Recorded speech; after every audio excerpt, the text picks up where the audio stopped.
If someone told you there's a place on Earth where the ground boils like another planet, where ancient churches are carved straight into the rock, and where some of the oldest human fossils were found, would you believe it's all in one country?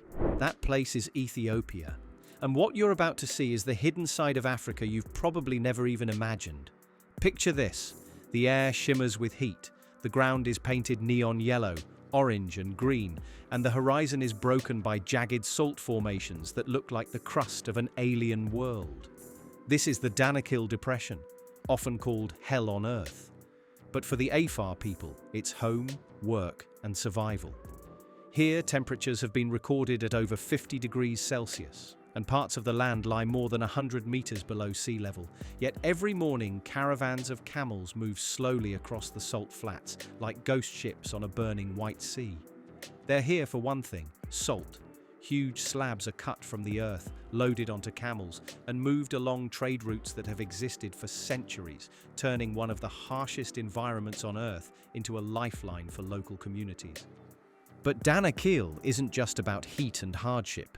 It's about raw, untamed beauty.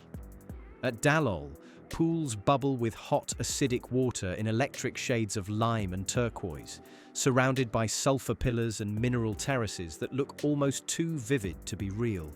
Steam rises from vents in the ground, and you can literally smell the Earth's chemistry at work.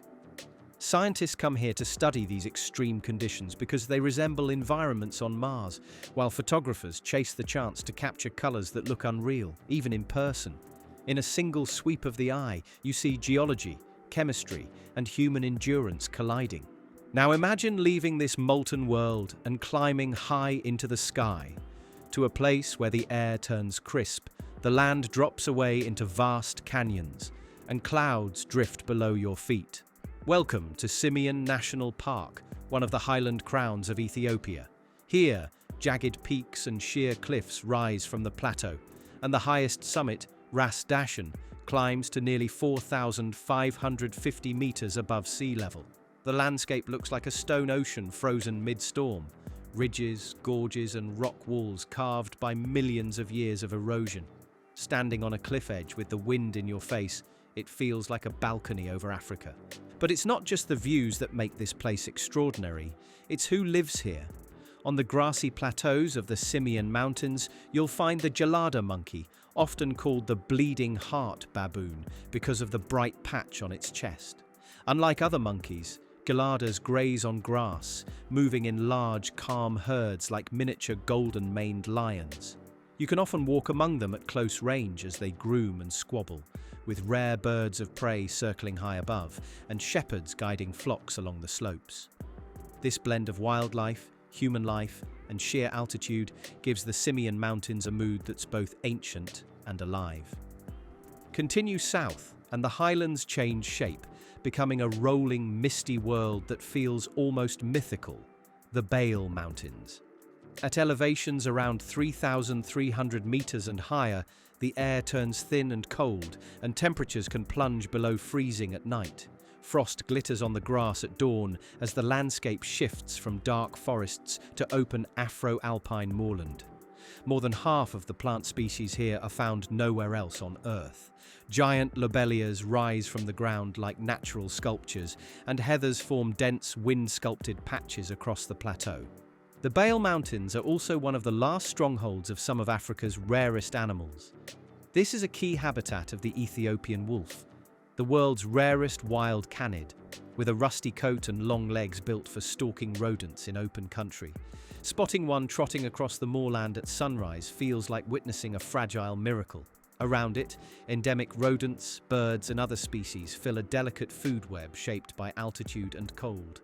For travelers who love biodiversity, Bale is a living laboratory where every trek reveals life forms that exist only in this corner of the planet. From these highlands, the land splits open into one of the most important geological scars on Earth, the Great Rift Valley.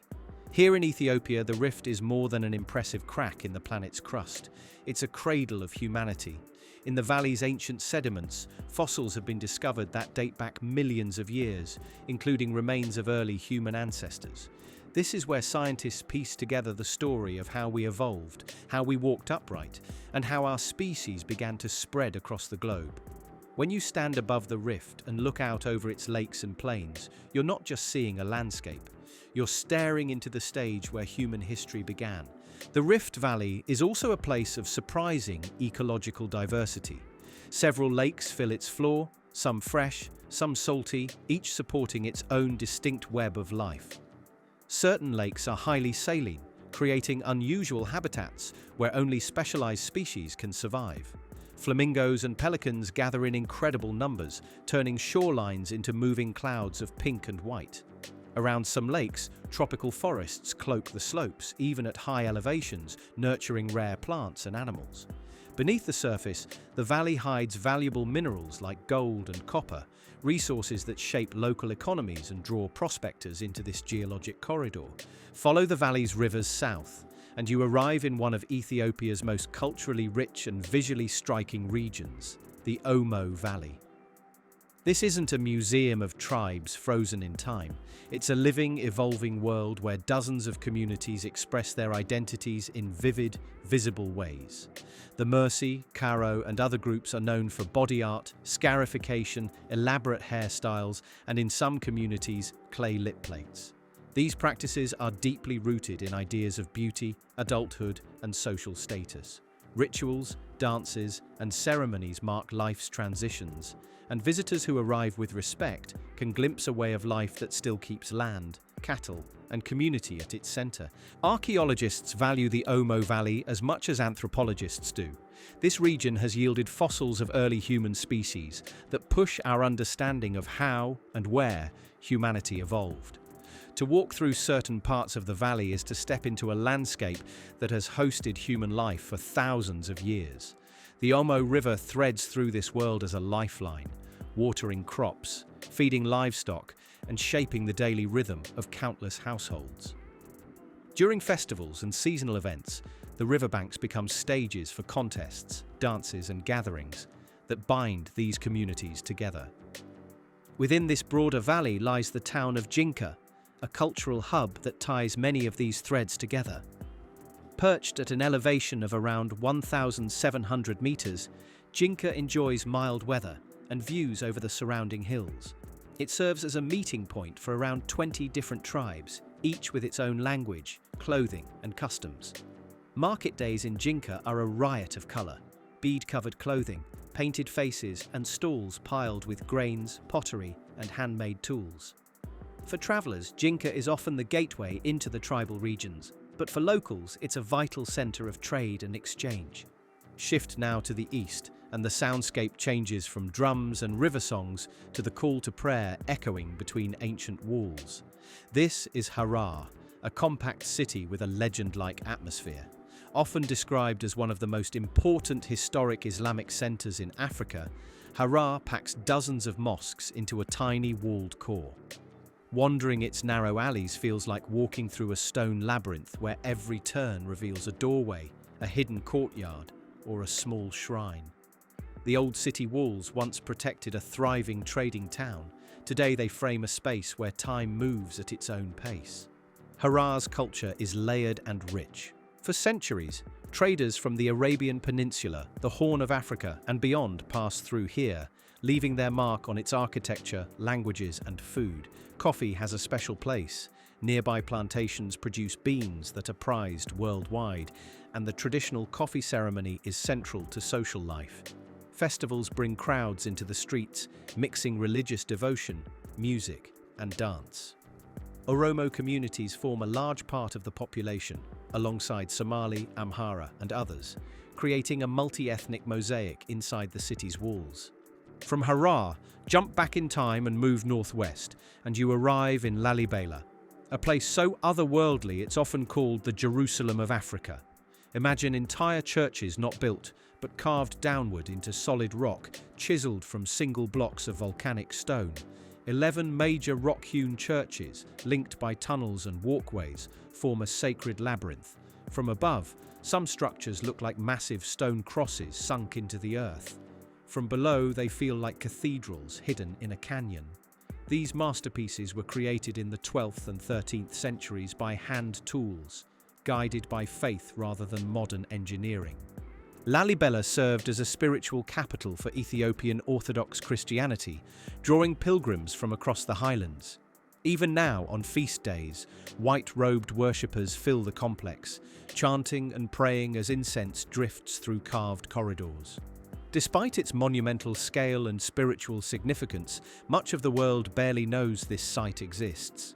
Walking into Lalibela is like stepping inside living archaeology, where devotion and stone have intertwined for centuries.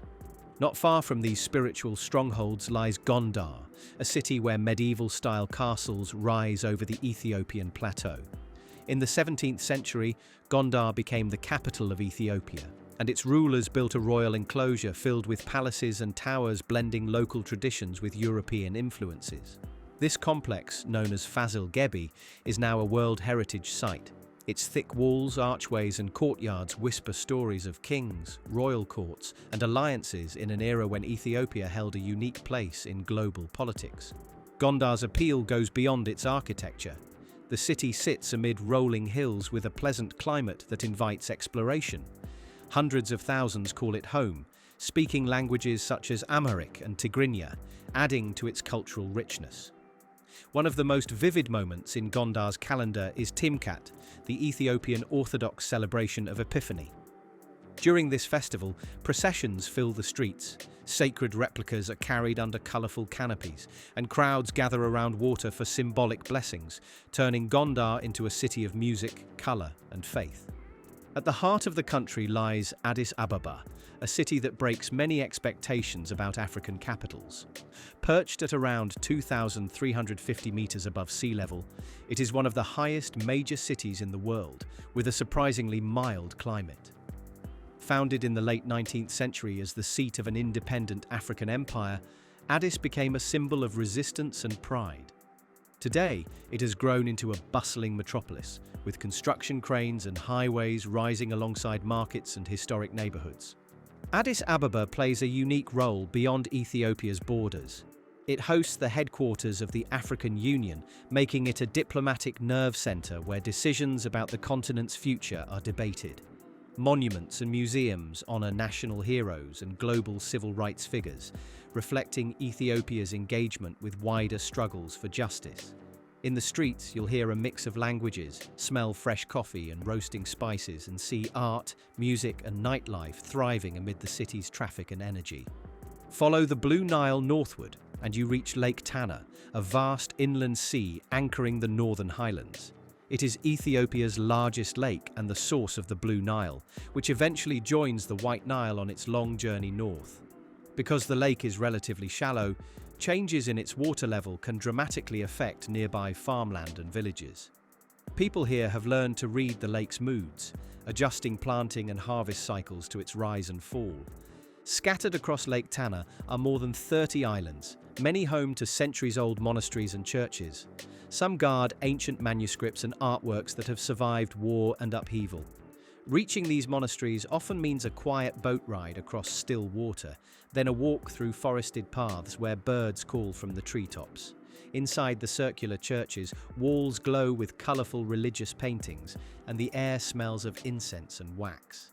Beneath the surface, endemic fish species make the lake a unique ecological treasure as well as a spiritual one. Across all these landscapes, from boiling salt flats to icy peaks, from carved churches to living tribal cultures, one theme repeats: Ethiopia refuses to fit any single story. It is a place where calendars run differently, where time is measured by the sun as much as by the clock, and where civilizations have thrived in isolation long enough to develop their own rhythms. Here, the phrase "cradle of humankind" isn't just a line in a textbook.